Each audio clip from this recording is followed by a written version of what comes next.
today's lesson, we're going to talk about our allies, the French, and how they help us in our war with Great Britain. We're also going to talk about the changes in our strategies and techniques that we need to make if we want to be able to defeat the British and get independence. Let's get started.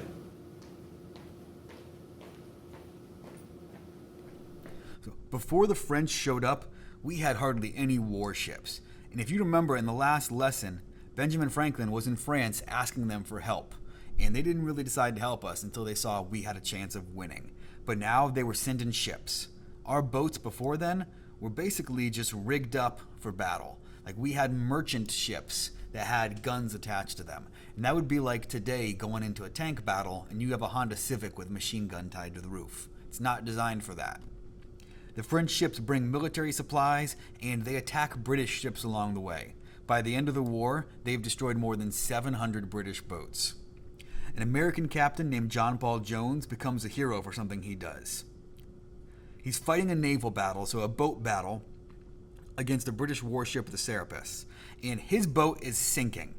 And when his boat is sinking, he is able to get his men off the boat and onto the British boat and steal that boat from them. So his boat's going down, and he's able to get on the British boat and steal it and commandeer it for us.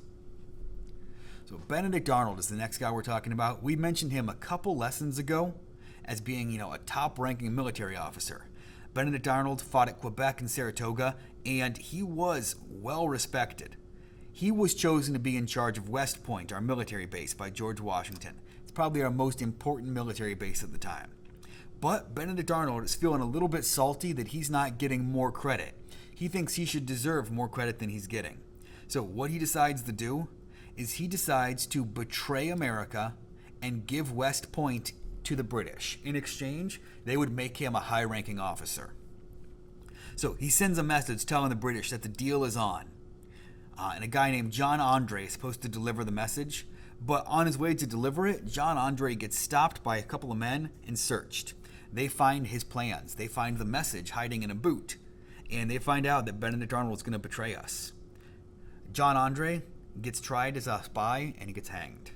Benedict Arnold, when they find out what he's going to do, Benedict Arnold has to run, and he ends up retreating and hiding in Great Britain for the rest of his life. He becomes known as a traitor to America.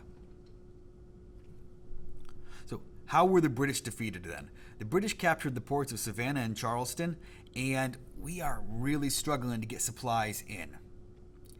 But what happens is we're able to send in a group of militiamen that are really skillful at sharpshooting.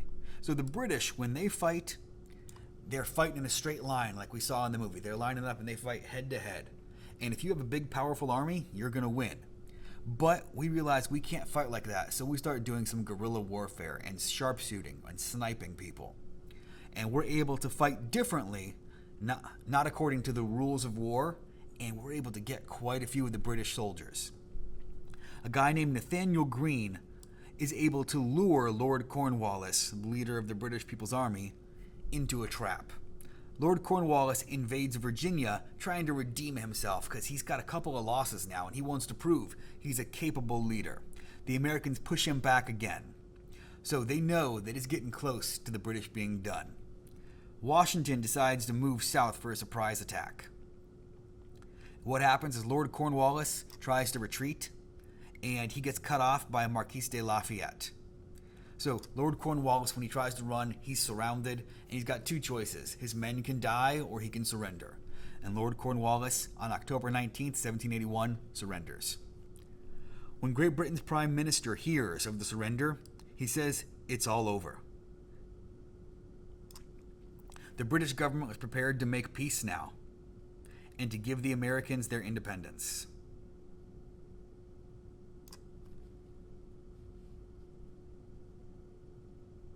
Okay, last bit.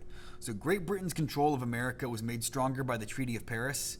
Great Britain had recognized that America becoming independent was going to have an impact on this. So they signed another treaty of Paris in September 3rd, 1783, and it established some new boundaries. It said everything up to Canada was ours now. Everything to the Mississippi River was ours, and everything down to Florida was ours. So we got quite a bit of land out of this deal. Great Britain had to give Florida back to Spain, and France got nothing. So France helped us and helped us fight against the British, and they got nothing out of this war. Okay, guys, that was the last lesson for Chapter 6. We're going to get ready to have a test coming up next week. So let's get this worksheet done for Chapter 6, Lesson 6, and we're going to go back and finish up the movie.